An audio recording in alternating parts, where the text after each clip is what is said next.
اس لیے حدیث میں آتا ہے کہ آپ پانی پئیں، اعوذ باللہ من الشیطان الرجیم پڑھیں، کھڑے ہیں تو بیٹھ جائیں، بیٹھے ہیں تھوڑا لیٹ جائیں، کیفیت ختم ہو جائے گی. اس غصے کی کیفیت میں جو جس چیز کا اظہار دونوں طرف سے ہوتا ہے نا، اس کی وجہ سے بہت زیادہ نقصان ہوتا ہے. تو غصے پر سب سے پہلے تو کنٹرول کرنا چاہیے. اور اسی لیے طلاق کا اختیار مرد کو دیا گیا ہے کہ مرد کے پاس تھوڑا کنٹرول زیادہ ہوتا ہے، وہ برداشت زیادہ کرتا ہے. اسی طرح بعض دفعہ ایسا ہوتا ہے خاتون جذبات میں ہوتی ہے، وہ کہتی ہے مجھے طلاق دو، مجھے دو، مجھے دو، کیوں نہیں دے رہے ہو؟ اب ایسے موقع پر مرد کا کام ہے کہ وہ کنٹرول کرے، کیونکہ اللہ نے اس کو نگران اس لیے بنایا ہے کہ وہ سمجھتا ہے کہ نہیں مجھے اختیار ہے، میں اس اختیار کو استعمال نہیں کروں گا. تو غصے پر جو کنٹرول کرنا ہے یہ ایک بنیادی چیز ہے. اگر اس پر کر لیں وقتی طور پر، ویسے ہمارے پاس کیس آتے ہیں آدھے گھنٹے بعد دونوں کو ہوش آتا ہے طلاق دینے کے بعد یا جھگڑنے کے بعد، پھر پریشان ہوتے ہیں. تو وہ جو وقتی تھوڑا سا وقت ہوتا ہے نا، اس میں اگر یہ برداشت کر لیں پہلی بنیادی چیز، تو کافی سارے مسائل اس میں حل ہو جاتے ہیں. ناظرین بات کر رہے ہیں ہم ڈومیسٹک وائلنس کے حوالے سے. ابھی ہمیں لینی ایک چھوٹی سی بریک، ہمارے ساتھ رہیے گا، ملتے ہیں بریک کے بعد.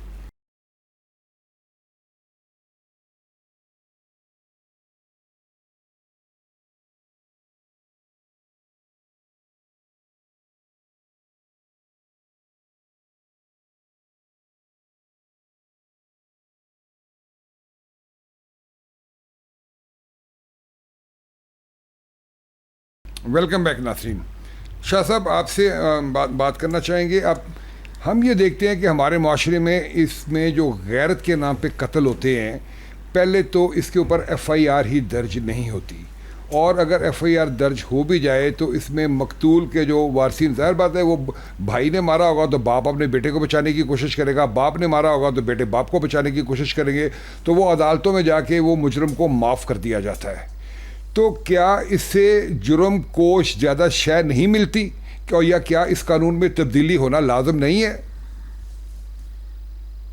شیخ صاحب سب سے پہلے بدقسمتی ہماری یہی ہے کہ ہم جو ہے اس معاشرے میں عورتوں کو اور ان کے حقوق کو سمجھ ہی نہیں سکتے.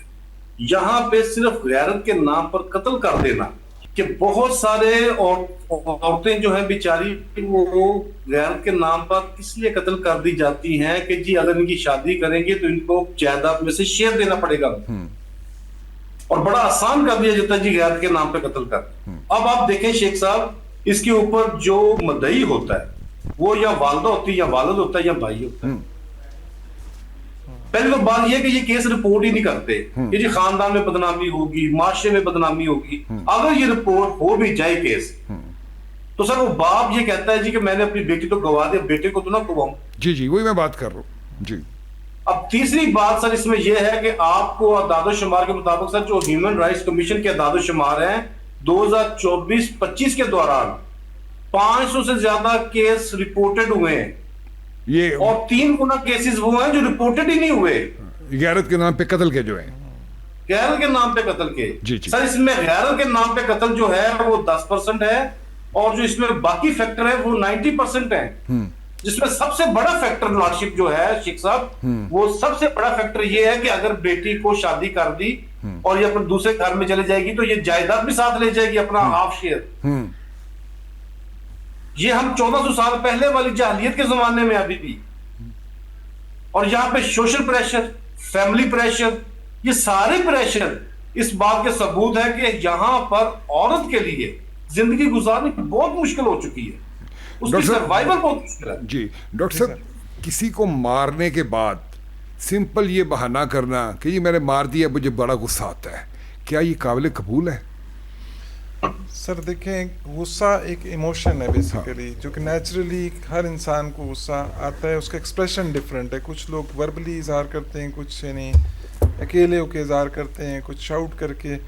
یہ ایک نیچرل ایموشن ہے، لیکن یہ کسی بھی لحاظ سے قابل قبول ایکسکیوز نہیں ہے کہ آپ کسی پہ تشدد کریں کسی بھی ٹائپ کا، اور بعد میں صرف یہ کہیں کہ میں غصہ میرا تیز ہے. کیونکہ اگر آپ کا غصہ تیز ہے تو دیٹ مینس کہ you have identified your problem, تو آپ اس کے لیے اینگر مینجمنٹ اور جو بھی اس کی ہیلپ لیں تاکہ اپنی زندگی بھی آسان ہو.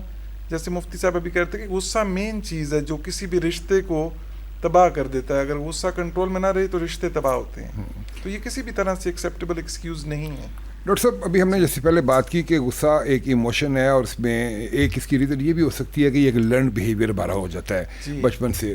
اور سیکنڈلی اگر ہم تھوڑی سی سائیکالوجی میں اگر بات کریں اور تو ہم یہ کہتے ہیں کہ ہم غصہ اس وقت کرتے ہیں کہ ہم اپنے حالات کو اپنے ارد گرد کے لوگوں کو کنٹرول کرنا چاہ رہے ہوتے ہیں. کیا یہ جو لوگ اپنے ارد گرد کے لوگوں کو کنٹرول کرنا چاہتے ہیں کیا یہ بذات خود احساس کمتری اور محرومی کا شکار ہوتے ہیں اور یہ غصہ کر کے اپنی ایگزسٹنس کو ثابت کرنے کی کوشش کر رہے ہوتے ہیں؟ جی بالکل سر ایسا ہو سکتا ہے, ناٹ کہ ہر کیس ایسا ہو لیکن ایسا پاسبل ہے کہ وہ سم ٹائمز آپ ڈسپلیس کرتے ہیں. اپنی ڈسپلیسمنٹ یہ ہوتی ہے کہ آپ غصہ کسی ایسے انسان پہ کر سکیں جو آپ سے کمزور ہے. تو سم ٹائمز آپ باہر اگر مینیج نہیں کر پا رہے, آپ کی انفیریورٹی, آپ کے انر سیلف اسٹیم اس طرح سے فلفلڈ نہیں ہے, تو آپ غصے کے تھرو اپنے گھر میں اس طریقے سے کر کے اپنی ری اچیو کرنا چاہ رہے ہوتے ہیں, وچ از اے رانگ بیہیویئر, اب نارمل چیز ہے, یہ ہونا نہیں چاہیے. الٹیمیٹلی اس کا نقصان ہے, اس کا نقصان ہے اپنے بیوی کے ساتھ تعلقات میں بھی, اور بچوں پہ بڑا برا اثر پڑتا ہے. بچوں پہ اس پہ بات کرتے ہیں کہ بچوں کی صحت پہ. مفتی صاحب بڑا سینسیٹیو سوال آپ سے کرنے لگا ہوں. نارملی ایسے لوگ جو گھریلو تشدد کرتے ہیں, مار پیٹ کرتے ہیں, تو اس کے لیے وہ اسلامی توجیحات پیش کرتے ہیں کہ جی اسلام نے ہمیں اس بات کو ہمیں انیبل کیا ہے, اسلام ہمیں اجازت دیتا ہے, ہم ڈفرینٹ ایشوز کے اوپر اگر بیوی ہماری بات نہ مانے تو ہم اس کو مار سکتے ہیں. تو یہ ذرا کلیئر کریں کہ اسلام نے مار پیٹ کا جو ہے وہ کس حد تک اجازت دی ہے یا نہیں دی ہے؟ جی بالکل, یہ بڑا اہم سوال ہے. اصل میں قرآن پاک کی سورہ نساء کی ایک آیت مبارکہ ہے, 35 نمبر 35 آیت نمبر ہے, اس میں اللہ رب العزت نے فرمایا کہ واللاتی تخافون نشوزہن, وہ عورتیں جو نشوز اختیار کرتی ہیں. نشوز کا مطلب ہوتا ہے کہ وہ شوہر کی بات نہیں مانتی, شوہر کی اس کو جواب دیتی ہیں, یا جو جائز حقوق ہے شوہر کے وہ نہیں دیتی. تو اب اس کے لیے قرآن نے 3 چیزیں بیان فرمائی ہیں. پہلا فرمایا کہ فعظوہن, تم انہیں پیار سے محبت سے سمجھاؤ. یہ پہلا سٹیپ ہے کہ آپ ان کو سمجھائیں. اس کے بعد اگر بہت سے خواتین ہوتی وہ بات مان لیتی ہیں, بالفرض اگر نہیں ہے تو پھر فرمایا کہ وہجروہن, آپ تھوڑی سی ان سے بے رخی اختیار کرو. حدیث میں اس کی تشریح آتی ہے کہ آپ کمرہ علیحدہ نہ کرو, صرف تھوڑا بستر الگ کر دو تاکہ اس کو پتہ چلے کہ شوہر مجھ سے تھوڑا ناراض ہے, تو وہ ٹھیک ہو جائے گی. اب اس کے بعد تیسرا وہ ہے کہ اگر اس کے بعد وہ بھی نہیں ہوتا تو قرآن نے کہا کہ وضربوہن, ان کو آپ تنبیہ کر سکتے ہو. اب اس کو جو مارنے کا لفظ ہے نا, اس کو آپ یہ سمجھیں کہ حدیث میں اس کی بڑی تشریح آتی ہے کہ صحابہ اکرام آقا علیہ السلام کی خدمت میں آئے, یا رسول اللہ خواتین بات نہیں مانتی تو ہم ان کو مار سکتے ہیں. تو آپ نے فرمایا ٹھیک ہے. اب خواتین آئیں, انہوں نے شکایتیں کی, تو آقا علیہ السلام نے صحابہ کو جمع فرمایا, آپ نے واضح فرمایا بھائی مجھے بہت شکایتیں آئی ہیں کہ لوگ خواتین کو مار رہے ہیں. فرمایا لیسو بخیار, یہ اچھے لوگ نہیں ہیں, بہتر نہیں ہیں. تو وہ یہ کوئی آپ یہ کہہ سکتے ہیں کہ 100 میں کوئی ایک آدھ خاتون ایسی ہو سکتی ہے جو ان چیزوں سے نہ سمجھے, تو اس کو ہلکی پھلکی ڈانٹ ڈپٹ. اس میں بھی حدیث میں فرمایا کہ آپ زخم نہ کرو, نشان نہ پڑے. یہ تو اجازت نہیں ہے کہ کسی کی ہڈیاں توڑ دو, یہ بالکل اس میں اجازت ہے. اور باقاعدہ منع فرمایا گیا کہ فرمایا کہ عورت کو غلام کی طرح مت مارو, اس سے سختی سے منع فرمایا گیا. تو یہ ہلکی پھلکی, جیسے آپ بچے کو بعض دفعہ مارتے ہیں. اب ایک مارنا ایسا ہوتا ہے جو آپ غصہ اتار رہے ہیں, تو غصہ اتارنے والا مارنا تو کسی کو جائز نہیں ہے. ایک یہ بندہ سمجھے کوئی حل نہیں ہے تو ہلکی پھلکی تھوڑی مار پیٹ ہو جائے, تو وہ ایک آخری لیول ہوتا ہے. وہ بہت کم ایسی خواتین ہوتی ہیں جن میں واقعتاً ایسا پایا جائے. ہمارے یہاں تو مارنے کا مطلب یہ ہوتا ہے لڑائی ہوگی اٹھ کے 2-4 لگا دی, تو یہ تو غصہ اتارنے والی مار, یہ تو کسی کو جائز نہیں ہے مار.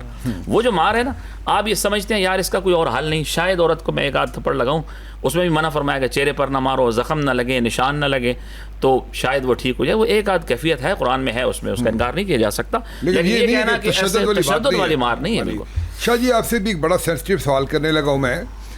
بات یہ ہے کہ اگر ایک چھوٹی بچی کا کہیں ریپ ہوتا ہے, ہم تشدد کی بات کر رہے ہیں, اور مجرم کو پکڑ لیا جاتا ہے, تو آپ ہی کا ایک بھائی کالا کوٹ اور کالی ٹائی لگا کے اس عدالت میں کھڑا ہوتا ہے اور اس ملزم کو بچانے کی کوشش کر رہا ہوتا ہے. تو کیا آپ کے وکلاء نے ابھی تک اپنا کوئی ایتھیکل چارٹر نہیں بنایا کہ اگر ایک چیز سامنے آ جاتی ہے اور معاشرے میں اس طرح کی بربریت ہوتی ہے تو اس طرح کے جو ملزمان یا جو مجرم ہیں ان کو کوئی کسی قسم کی کوئی سپورٹ نہیں دی جائے گی؟ شیخ صاحب بڑا اچھا آپ نے سوال جو ہے وہ اٹھایا ہے. سب سے پہلے تو ہم نے یہ دیکھنا کہ لائر کے پاس پراپر ایک ایتھک کریکٹر ہوتا ہے. لائر جو ہے پورے پاکستان میں جو لائر ہے شیخ صاحب, وہ پورے پاکستان کے جو لائر ہیں وہ Pakistan bar council rules and act 1961 کے انڈر کام کرتے ہیں. سر ہمارا کام کسی بھی مجرم کو تحفظ دینا یا اس کی پروٹیکشن نہیں ہوتا. جو لائر کا بیسک کام ہوتا ہے شیخ صاحب وہ یہ ہوتا ہے کہ جو بھی مجرم ہے اس کو ایک فیئر ٹرائل دلوا دیں. فیئر ٹرائل آپ کے کانسٹیٹیوشن آف پاکستان 1973 کے آرٹیکل 10A کے تحت ہر ایک بندے کا، ہر ایک سٹیزن کا یہ رائٹ ہے سر کہ اس کو فیئر ٹرائل دیا جائے. بجا آپ ٹھیک کہہ رہے ہیں. میں یہ مانتا ہوں کہ جو ایک ملزم ہوتا ہے اس کو صفائی کا پورا حق حاصل ہوتا ہے، لیکن بعض کا جرم کی نوعیت اس قدر گری ہوئی ہوتی ہے، ٹھیک ہے، اور وہ آپ کو پتہ بھی ہوتا ہے کہ یہ اس طرح کا جرم ہوا ہے، تو کم سے کم اس لیول پہ تو کوئی اس طرح کا چارٹر ہو کہ اس طرح کے لوگوں کو تحفظ نہ دیا جائے. بالکل سر، آپ کی یہ بات ٹھیک ہے سر. اس میں نہ صرف یہ ہے کہ اس کو فیئر ٹرائل دلوایا جاتا ہے، بلکہ دوسری بات یہ ہے کہ کورٹ کو ایک پراپر لیگل پروسیجر جو ہے اس کے اوپر لایا جاتا ہے کہ جی یہ اس کا پراپر لیگل پروسیجر ہے. اور تیسری بات شیخ صاحب جو بڑی اہم ہوتی ہے کہ یہ صرف وکلا کا کام نہیں ہے، یہ سوسائٹی، اور سب سے مین جو اس کے اوپر جو فیکٹر ہے وہ پولیس ہے آپ کی. اب جو پولیس نے آپ کی ایویڈنس کلیکٹ کی ہوتی ہے، اس کے اوپر جو انہوں نے انویسٹیگیشنز کی ہوتی ہیں، وہ ساری چیزوں کو ایسا یہ مکس اپ اور ریپ کر دیتے ہیں کہ کورٹس ان چیزوں میں الجھ جاتی ہے. ایک لائر کو یہ کام ہوتا ہے کہ ایک تو اس کو فیئر ٹرائل دے دیا جائے، اور سیکنڈ سائڈ اس کو پراپر لیگل پروسیجر کورٹ میں لے کے آیا جائے کہ جی اس پروسیجر کے تحت یہ چیزیں انلیگلٹی یا irregularity کمٹ کی ہے پولیس نے ڈیورنگ کورس آف انویسٹیگیشن. چلیں یہ ایک لمبی ڈیبیٹ ہو جائے گی کہ یہ ایک علیحدہ ایشو ہمارا ٹاپک بن سکتا ہے جس کے اوپر ہم اس پہ بات کر سکتے ہیں کہ معاشرے میں کس ادارے کا کیا رول ہے. ڈاکٹر صاحب آپ کے تجربے میں کیا آیا یہ جو گھریلو جارحیت ہے کہ یہ صرف غریب لوگوں میں یا کم پڑھے لکھے لوگوں میں پائی جاتی ہے، یہ پڑھے لکھے لوگوں میں اور معاشی طور پر مستحکم لوگوں میں بھی پائی جاتی ہے؟ جی سر، یہ امپورٹنٹ بات ہے. میں نے سر یہ دیکھا ہے کہ یہ چونکہ it's a pattern of behaviour, آپ یہ اس کا تعلق نہیں ہے ویلتھ کے ساتھ، اس کا تعلق ایجوکیشن کے ساتھ بھی اس لیول کا نہیں ہے. میں نے دیکھا ہے کہ ہائی سوشل کلاس میں بھی، امیر لوگوں میں بھی اور پڑھے لکھے لوگوں میں بھی یہ پائی جاتی ہے. تھوڑا سا ڈفرینس سر میں نے یہ دیکھا ہے کہ جو فزیکل ابیوز ہے، جو ایک کمپوننٹ ہے اس کا، وہ زیادہ لوور کلاس میں فزیکل ابیوز زیادہ پایا جاتا ہے، اور جو ایموشنل اور سائیکولوجیکل ابیوز ہے وہ زیادہ تھوڑے سے زیادہ پڑھے لکھے لوگوں میں وہ والی ٹائپ زیادہ پائی جاتی ہے جو میں نے نوٹ کی ہے. اور سر یہ زیادہ خطرناک اس وجہ سے کہ یہ زیادہ ہڈن رہتی ہے. دوسرا جو پڑھے لکھے لوگ ہیں چونکہ وہ انہیں اپنی ریپیوٹ کا بھی پرابلم ہوتا ہے، سوشل امیج کا بھی، تو وہ اور بھی زیادہ پھر ہیلپ نہیں لیتے اور اس کو اوپن اپ نہیں کرتے، اور ابیوز کا سلسلہ لمبے عرصے تک چلتا رہتا ہے. ڈاکٹر صاحب آپ بات کر رہے تھے کہ اگر بچوں کے حوالے سے کہ اگر بچوں کے سامنے یہی تماشا گھر میں روز لگتا ہے، باپ ان کی ماں کو مارتا ہے یا گھر میں لڑائی جھگڑا ہوتا ہے اور مار پیٹ ہوتی ہے، اور ایک چھوٹا بچہ روز اس کو آبزرو کرتا ہے، وہ چیز اس کی پرسنالٹی کو متعین کرنے میں کیا کردار ادا کرتی ہے، اور اس کی ذہنی جو کنڈیشن ہے، کیونکہ آپ نے پہلے ایک بات کی کہ کچھ چیزیں ہم لرن کرتے ہیں بچپن سے، بالکل سر، تو وہ اس کی لرننگ میں کس طرح سے آئے گی اور وہ اپنی زندگی میں کیا بہیو کرے گا؟ سر دیکھیں، سب سے پہلے تو اس کی لرننگ میں جو سب سے بڑا پرابلم آنے کا ڈر ہے وہ یہ کہ وہ اگریشن کو نارملائز کر لے گا اپنے ذہن میں، کہ اگریسو بیہیویئر یا مار پیٹ یا تشدد نارمل چیز ہے، وہ سیکھے گا یہ. تو جب وہ آگے بڑھے گا تو اس کی پرسنالٹی میں یہ لازمی یہ چیزیں رول پلے کریں گی، اس کے سارے ریلیشن شپ میں اور اس کی کلچرل موومنٹ میں بھی ہر چیز میں یہ آئے گی ضرور. دوسرا سر بچوں میں نے دیکھا کہ سب سے پہلے تو فیئر ڈیولپ ہوتا ہے، کیونکہ وہ ڈر جاتے ہیں اس چیز سے، وہ سمجھ نہیں پاتے، اور فیئر سے پھر انزائٹی جنم لیتی ہے. انزائٹی کے ساتھ پھر ان کی سوشل فنکشننگ، ایکڈیمک ڈکلائن ہونا شروع ہوتا ہے، پھر ان کی سومیٹک کمپلینٹ شروع ہوتی ہیں، یعنی ڈیزیزز ڈفرینٹ ٹائپ کی ان کے اندر ڈیولپ ہونا شروع سے سٹارٹ ہو جاتی ہیں. ایک سائیکولوجیکل ڈسٹریس سے گزرتے ہیں، ایک بہت پرولونگ. مفتی صاحب انسان سے غلطیاں ہوتی ہیں، ہم کہہ سکتے ہیں کہ ہم فرشتے نہیں ہیں، وہ میاں ہے یا بیوی ہے، غلطیاں انسان جب تک اس میں زندہ رہنا ہے وہ غلطیاں بھی ہوتی اس کے ساتھ اسے کمٹ ہوتی رہنی ہیں. تو اسلام اگر کسی سے غلطی ہو جائے تو اس کی معافی کے حوالے سے کیا ہدایت دیتا ہے؟ قرآن پاک میں اللہ رب العزت نے ارشاد فرمایا کہ والکاظمین الغیظ والعافین عن الناس، کہ جو اللہ کے نیک بندے ہیں وہ غصے کو پی جاتے ہیں اور لوگوں کو معاف کرتے ہیں. اور حدیث میں بھی یہ فرمایا گیا کہ عورت اس میں چونکہ اللہ رب العزت نے فطرتاً اس کو آدم علیہ السلام کی پسلی سے پیدا فرمایا. اب پسلی میں حدیث میں آتا ہے کہ اس میں ٹیڑھا پن ہے. اگر آپ پسلی سیدھی کریں گے تو پسلی ٹوٹ جائے گی. اب ایک آدمی کہتا ہے نہیں بالکل جس طرح میں چاہتا ہوں میری بیوی اس کا بالکل سیدھی ہو, ایسا نہیں ہو سکتا. ظاہر انسان میں کچھ کمیاں کوتاہیاں ہوتی ہیں, کچھ چیزیں آپ کو پسند نہیں ہوں گی, تو حدیث میں اسی کے ساتھ آپ نے برداشت کرنا ہے. اب ظاہر ہے دن میں کئی چیزیں ایسی ہوں گی, حدیث میں آتا ہے کہ اگر اس کی ایک چیز آپ کو اچھی نہیں لگتی دوسری کئی چیزیں اس میں اچھی ہوں گی اس میں. اور قرآن نے بھی یہی کہا کہ آپ کو اگر ایک چیز اس کی ناپسند ہے دوسری کئی چیزیں اس کی اچھی ہوں گی. ہر انسان میں ایسا تو نہیں ہوتا کہ ساری خامیاں ہی خامیاں, اس میں کئی خوبیاں بھی ہوتی ہیں. تو یہ ہے کہ اگر غلطی ہو گئی تو اس کو درگزر کرنا چاہیے. اور یہی حدیث میں آتا ہے کہ وہ لوگ مضبوط پہلوان وہ ہیں جو دوسرے کو گرائیں, وہ نہیں, وہ پہلوان ہے جو اپنے غصے پہ کنٹرول کرے, اور اسی سے گھر کا پھر ماحول چلتا ہے. شروع میں تھوڑا مسئلہ ہوتا ہے, اگر 2-4 دفعہ قربانی دیتے ہیں تو عورت کو بھی خیال آتا ہے یار اتنا میں برداشت کر رہا ہے, تو ٹھیک ہو جاتا ہے گھر کا ماحول سے.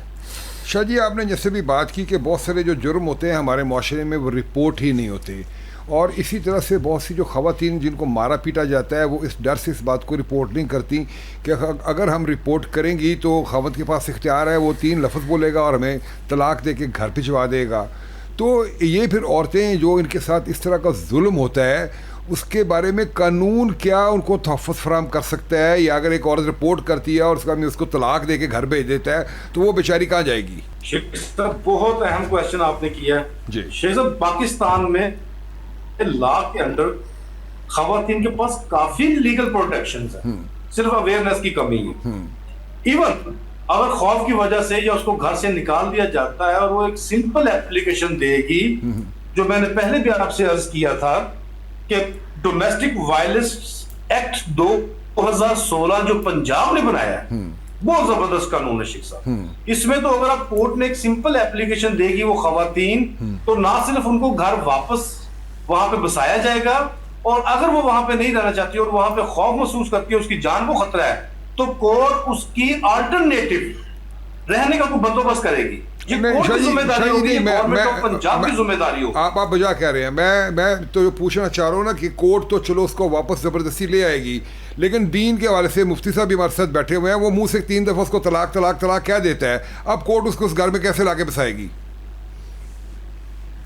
ہاں اس کے اوپر شیخ صاحب دیکھیں, یہ میں آپ کو بڑا کلیئر کٹ اس کے اوپر بتانا چاہ رہا ہوں. جی جی کہ ہمارے معاشرے میں انفارچونیٹلی جو مذہبی بحث ہے وہ اس چیز کے اوپر چلی گئی ہے کہ جی 3 الفاظ استعمال کیے جائیں اور ان کو گھر سے نکال دیا جائے. جی اس کے اوپر وہ بیچاری مجبور ہو جاتی ہے. اب اس کے پاس کوئی سبسٹیچیوٹ آلٹرنیٹو ریمیڈی نہیں. اب اس کے پاس کیا ریمیڈی ہے کہ وہ اپنے والدین مار کھاتی رہے, پھر یہ چپ کر کے ماں باپ کے گھر چلی جائے. ماں باپ بھی نہیں رکھتے شادی کے بعد, شادی کے بعد وہ نہیں رکھیں گے. اب وہ ظاہری بات ہے سر, اس کے اوپر وہ جو ہے وہ اپنی کمپلینٹ درج کرائے گی نا وومن پروٹیکشن ایکٹ 2016 کے تحت. اس کمپلینٹ میں سر 2-4 مسالے اگر بن جائیں تو یہ آپ کا معاشرہ 50% سے زیادہ میں گارنٹی کرتا ہوں کہ یہ آپ کا معاشرہ سدھر جائے. کیونکہ یہاں پہ یہ اس لیے ظلم ہو رہے ہیں کہ اس لا کے اوپر امپلیمنٹیشن نہیں کیا جا رہا, کسی کو کنوکشن نہیں ہو رہی, کسی کو سزا نہیں ہو رہی. اور اگر یہ خواتین ہمت کر کے اس کو کیس کو فالو کریں اور اپنے وٹنسز کو پیش کر دیں اور صرف سزائیں کروا دیں 2-4 کیسز میں, اس کے بعد سر آپ دیکھیے گا کہ یہ آپ کا معاشرہ کیسے جو ہے وہ سیدھا راستہ اختیار کرتا ہے. ڈاکٹر صاحب جب ہم کسی سائیکولوجیکل پیشنٹ کا ٹریٹمنٹ کرتے ہیں تو ہم 2 فیکٹرز کے اوپر فوکس کرتے ہیں. ایک تو ہم انوائرمنٹ میں وہ فیکٹرز جو اس بیماری پیدا کرنے کا باعث بن رہے ہوتے ہیں اس کو کنٹرول کرنے کی کوشش کرتے ہیں, اور سیکنڈلی ہم اس کو پرسنلی اس کے اندر جو ایک اس کے اندر کی کائنات میں جو ہلچل مچی ہوتی ہے اس کو ٹھیک کرنے کی کوشش کرتے ہیں. آپ کے پاس ایک ایسی خاتون آتی ہے جو اس مار پیٹ کی وجہ سے ڈپریشن کا شکار ہے, اور آپ اس کو میڈیسن بھی دیتے ہیں, آپ اس کو سائیکو تھراپی کے والے بھی لے کے آتے ہیں, لیکن وہ جو انوائرمنٹل فیکٹر ہے وہ جو میاں ہے وہ اس کو مارنے سے باز نہیں آ رہا. اور آپ تو ایک سائیکیٹرسٹ ہیں, آپ یہ سمجھتے ہیں کہ میاں جب تک خود نہیں آ کے آپ سے کانسنٹ دے گا کہ میرا علاج کریں, تب تک تو اس کو کوئی بھی کہہ دے جا کے تو وہ اس کی بات کی کوئی اہمیت نہیں ہوگی. تو پھر ایسی جو خواتین بیچاری ہوتی ہیں جو مسلسل انوائرمنٹل کانسٹنٹ فیکٹر کو کنٹینیوسلی فیس کر رہی ہوتی ہیں, ان کا ٹریٹمنٹ کیسے ہوگا؟ وہ تو بیچاری ڈے بائی ڈے ڈاؤن ہوتی چلی جائیں گی. جی بالکل سر, یہ چونکہ اگر سم کیسز میں تو اگر ہسبینڈز انوالو ہو جاتے ہیں ٹریٹمنٹ میں وہ تو کافی آسانی ہو جاتی ہے کہ آپ کانفلکٹ ریزولوشن پہ چلے جاتے ہیں. لیکن اگر ہسبینڈ نہیں انوالو ہوتا اور انوائرمنٹ اسی طرح رہتا ہے تو پھر کافی زیادہ ڈیفیکلٹی آتی ہے, کیونکہ ہم جتنا بھی پیشنٹ کے ساتھ سائیکو تھراپی, سپورٹ, ایمپتھی سب کچھ کر بھی لیتے ہیں, اسٹل وہ واپس جا کے ری ٹریگر ہوتا رہتا ہے. تو اس میں سر لازمی یہ بات ہے کہ ہم کسی نہ کسی طریقے سے انوالومنٹ کریں اسپاؤس کی، کیونکہ اس کے بغیر ہم انٹرپرسنل ورک کمپلیٹ نہیں کر سکتے، اور جب وہ کمپلیٹ نہیں ہوگا تو وہ پیشنٹ مزید ڈکلائن ہوتا جائے گا. اور سر اس میں یہ بھی دیکھنا ہوتا ہے، آپ نے رسک اسیسمنٹ بھی کرنی ہوتی ہے کہ رسک کس لیول کا ہے.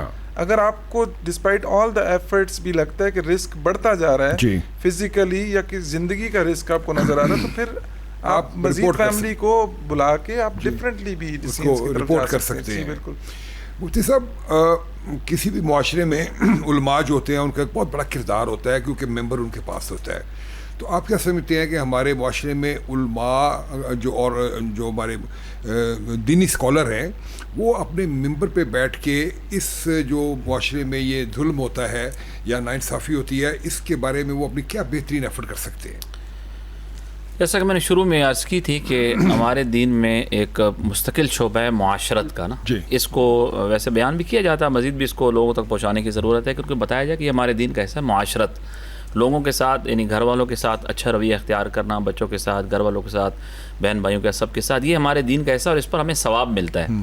عام طور پر دیکھا گیا ہے کہ لوگ دفتر میں باہر ٹھیک ہوتے ہیں اور گھر میں داخل ہوتے ہی وہ ان کا رویہ تبدیل ہو جاتا ہے اور یہ سمجھتے ہیں کہ شاید اس طرح ان کو کنٹرول کرنا اچھا ہے. حالانکہ گھر میں آپ ایک شوہر ہیں. ہمارے ایک استاذ تھے فوت ہو گئے، مفتی محمود اشرف عثمانی رحمہ اللہ، وہ بڑے عجیب ایک بات ارشاد فرمایا کرتے تھے. وہ فرماتے تھے کہ بھائی آپ اگر بزرگ ہیں، آپ عالم دین ہیں، آپ جو بھی ہیں، وہ اپنے مقتدیوں کے لیے، آپ گھر میں اپنی بیوی کے لیے آپ کی حیثیت ایک شوہر کی. تو اب اس میں نا آپ باہر دفتر میں آپ صاحب ہیں، جو بھی ہیں، آپ کا جو بھی ہوتا ہے، گھر میں آپ جب جائیں گے تو آپ ایک شوہر کی حیثیت سے ہیں. تو اب بیوی کے ساتھ آپ کا رویہ وہ اسلام کے مطابق ہونا چاہیے. اور آپ اگر آقا علیہ السلام کی سیرت دیکھیں تو آپ گھر میں آپ کا رویہ بہت ہی عجیب ہوتا تھا. عائشہ رضی اللہ تعالیٰ فرماتی ہیں کہ آپ گھر کے کام کاج میں ہمارے ساتھ ہاتھ بٹاتے تھے، اور کئی ایسے کام تھے گھر میں جو ازواج مطہرات کے ساتھ مل کے آپ فرماتے تھے. تو اب یہ جو معاشرت ہے نا، یہ بیان کرنے کی ضرورت ہے اور عوام کو اس کو بتانے کی ضرورت ہے کہ یہ ہمارے دین کا حصہ ہے، اس پر باقاعدہ ثواب ملتا ہے. جی شاہ صاحب، ہمارے معاشرے میں نا ایک اور جو جرم بڑا عام ہے وہ ہوتا ہے، وہ یہ ہے کہ عورتوں کے چہروں پہ تیزاب پھینک دیا جاتا ہے. ابھی حالیہ اس طرح کے 2 واقعات بھی رپورٹ ہوئے ہیں. اچھا، یہ جو تیزاب پھینکنے والے ہوتے ہیں نا، یہ اکثر بعض کا یہ شوہر نہیں ہوتے، یہ غیر لوگ ہوتے ہیں. تو کیا اس طرح کے کیسز میں عدالتوں نے آج تک کسی کو سزائیں دی ہیں؟ اور اگر سزائیں دی ہیں تو اس طرح کے جرم کی سزا ہے کیا؟ جی بالکل بالکل بالکل، یہ آپ نے سب بڑا اچھا کیا ہے یہ سوال. اس کے اوپر شیخ صاحب جو ہے گورنمنٹ آف پاکستان نے acid control and acid crime prevention act 2011 متعارف کرایا تھا، اور یہ اسی طرح کے جو انسیڈنٹ ہے اسی کو ڈیل کرتا ہے. اور اس کے اوپر شیخ صاحب آپ کو سب سے زیادہ سن کر خوشی ہوگی کہ مور دین 50% کیسز جو ہیں اس میں کنوکشن بھی ہوئی ہیں، اور اس میں ہیوی کنوکشن ہوئی ہیں جو کہ 14 سال سے زیادہ ہے اچھا سزا. اور اس کے اوپر گورنمنٹ نے بہت اسٹرکٹ ایکشن لیا، اس کے اوپر کوئی کمپرومائز نہیں کیا جا رہا. اور یہ نہ چونکہ نان کمپاؤنڈیبل افینس ہے، اس کے اوپر جو کوڈ ہے وہ خود کوگنیزنس لیتی ہے. اور اس میں جو شیخ صاحب جتنی سزائیں دی گئی ہیں وہ قابل تعریف ہے کورٹس کی طرف سے.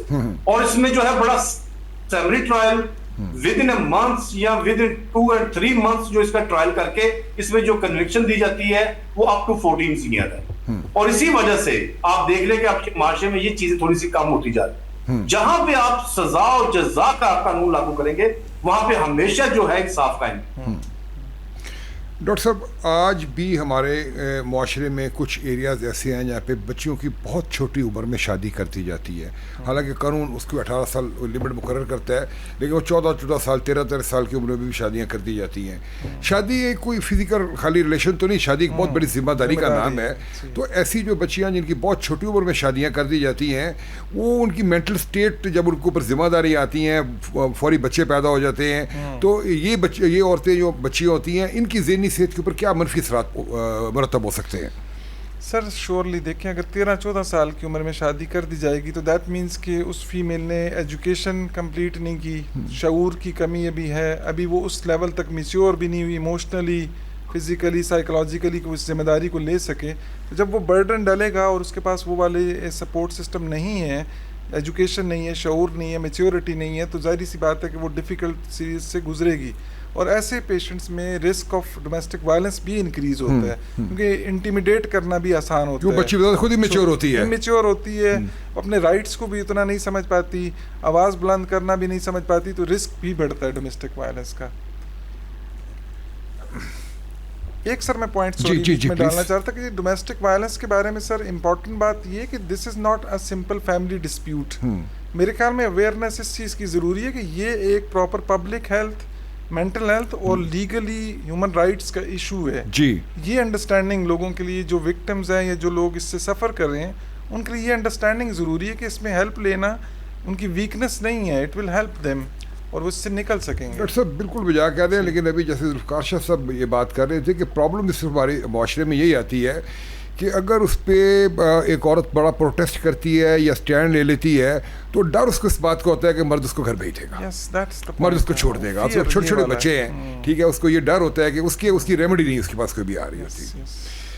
مفتی صاحب اگر معاملہ میاں بیوی کے اختلاف کا حد سے زیادہ بگڑ جاتا ہے اور اس میں کوئی صلح کی گنجائش نہیں رہتی تو پھر اسلام نے یہ تو نہیں کہا کہ اس کو مارنا شروع کر دیں، لیکن جو علیحدگی کا طریقہ بتایا وہ اس پہ کیا ہدایت دی ہے؟ قرآن پاک میں اللہ رب العزت نے جب اختلافات کو بیان فرمایا تو اس میں آخر میں ایک چیز بیان فرمائی کہ فبعثوا حکما من اہلی و حکما من اہلیہ، کہ دونوں خاندانوں کے کچھ لوگ مل کر بیٹھے اور وہ آپس میں طے کریں، دونوں کی بات سنیں اور وہ کوئی فیصلہ کریں کہ اس میں یہ دونوں آپس میں رہ سکتے ہیں یا نہیں رہ سکتے نا. تو اگر دونوں کی بات سنتے ہیں، انہیں پتہ چلتا ہے کہ اس میں شوہر کی غلطی، بیوی کی غلطی، کچھ سمجھا کے اگر قرآن نے کہا اگر وہ اصلاح کا ارادہ کرتے ہیں تو اللہ کوئی نہ کوئی راہ پیدا فرما دے گا. بعض صورتوں میں یہ ہوتا ہے کہ کوئی نہیں صورت ہوتی تو آخری آپشن پھر طلاق کا بنتا ہے، لیکن اس کے لیے بھی قرآن نے اور احادیث میں جو تفصیل آتی ہے پوری لمبی ہے. ہمارے یہاں جیسے طلاق دی جاتی ہے بہت ہی غیر شرعی طریقہ ہے اس کا، اس میں احادیث کی طرف سے کافی پابندیاں ہیں کہ آپ نے بالکل مجبوری میں آخری آپشن ہے. ہمارے یہاں تو پہلا آپشن ہوتا ہے طلاق کا، وہ بالکل آخری آپشن ہے اور آپ نے اس میں پابندی لگائی ہے قرآن نے کہ آپ نے اس کو پاکی کی حالت میں دینی ہے اور اس میں اس کے قریب نہ گئے ہوں پھر دینی ہے، پھر ایک دینی ہے، پھر اس کے بعد اس کو چھوڑ دینا ہے اور 3 مہینے بعد عدت گزر جائے گی. اس کے بعد وہ آپس میں اگر دوبارہ چاہیں کوئی مل بیٹھیں تو دوبارہ نکاح کر سکتے ہیں اس میں. تو یہ ایک باقاعدہ پورا تفصیلی طریقہ کار ہے. تو ہمارے یہاں چونکہ لوگوں کو اس کا علم نہیں ہوتا، وہ سمجھتے ہیں کہ جس سے 3 کے بغیر تو شاید ہوتی نہیں، تو بیٹھے بیٹھے ایک دم 3 دے دیتے ہیں اور اگلے ہی دن کہتے ہیں نہیں جی میں تو غصے میں تھا، مجھے پتہ نہیں چلا. تو یہ تھوڑی سی معلومات کی کمی ہے، علم کی کمی ہے شرعی طور. شاہ صاحب ابھی بھی آج بھی اس دور میں بھی ہمارے معاشرے میں ایسے واقعات ہوتے ہیں کہ عورت اگر جہیز کام لائی ہے تو اس کو کسی نہ کسی بہانے سے جلا دیا جاتا ہے، کبھی اسٹوو پھٹ جاتا ہے، کبھی سلنڈر پھٹ جاتا ہے. تو کیا آپ کے مشاہدے میں ایسے کیسز آئے ہیں، اور اگر آئے ہیں تو کیا اس میں جو ملزمان ہیں ان کو سزا ہوئی ہے؟ بالکل شیخ صاحب، انفارچونیٹلی یہ ہماری سوسائٹی کا حصہ ہے. جہیز جیسی لعنت کی وجہ سے اور نہ لانے کی وجہ سے بیچاری بہت ساری سب جو عورتیں ہیں، جو بچیاں ہیں، ان کو سب جو ہے وہ چولہا پھٹنے کا، ان کو جو ہے وہ مرڈر کرنے جیسے سنگین واقعات یہاں پہ درج ہو چکے ہیں. اور سر سیکنڈ نمبر پہ جو ہماری اس وقت جو ریشو ہے اس کے اوپر جو ہے سر وہ تقریباً 20%، 15% کے درمیان میں اس کی کنویکشن ریشو ہے. اور اس میں سر ہماری کورٹس نے، ہمارے انسٹیٹیوشنز نے بہت اچھے کام کیے سر، اور جس کی وجہ سے کورٹ نے یہاں پہ جو آپ کے وٹنسز تھے ان کو پروٹیکشن بھی دی ہے. کیونکہ سر ہمارے بہت سارے کیسز جو تھے وہ اسی وجہ سے خراب کر دیے جاتے تھے کہ ان میں ایکویٹل ہو جاتی تھی کہ جو آپ کے وٹنسز تھے ان کو تھریٹ کر کے بھگا دیا جاتا تھا، یا ان کو تھریٹ کرنے کے بعد کورٹ کے اندر نہیں جانے دیا جاتا تھا. اب یہاں پہ سر اس لا میں جو ہے امینڈمنٹ کرنے کے بعد جو وٹنس کی پروٹیکشن آئی ہے کہ پولیس ان کو پروٹیکشن دے گی، ان کو کورٹ تک لے کے آئے گی. اب جو سر کنوکشن ہے اس پوائنٹ کے اوپر وہ 15 سے 20% ہے. اور الحمدللہ سر یہ بھی آپ واقعات دیکھ رہے ہیں کہ بہت کم اب رپورٹ ہو رہے ہیں، بہت ساری چیزیں اس میں کنٹرول ہو چکی ہیں. یعنی سزا ہوتی ہے، اس کے اوپر سزا ہوتی ہے. شاہ صاحب آپ کا بہت شکریہ، ڈاکٹر صاحب آپ کا بھی بہت شکریہ، مفتی صاحب آپ کا بھی بہت شکریہ. ناظرین بات کر رہے تھے ہم گھریلو تشدد کے حوالے سے. ناظرین ہمارے باہمی مسائل اس وقت شروع ہوتے ہیں جب کسی کی بھی عزت نفس کو مسلسل مجروح کیا جاتا ہے. ہم کسی کی عزت جب کرتے ہیں تو ہم دوسرے کی عزت کر نہیں رہے ہوتے بلکہ اپنی عزت کروا رہے ہوتے ہیں. معاشرے میں رہنے کے لیے بہت سی معاشرتی مہارتوں کا علم ہونا ضروری ہوتا ہے. ان مہارتوں کو سیکھا جاتا ہے اور یہ چھوٹی چھوٹی مہارتیں سیکھ کے ہم اپنے گھروں کو بڑے آسانی کے ساتھ ایک جنت میں تبدیل کر سکتے ہیں. ناظرین پروگرام کا وقت ختم ہوا چاہتا ہے. آپ سے ملاقات ہوگی اگلی اتوار. اپنا اور اپنی فیملی کا خیال رکھیے گا. اللہ حافظ.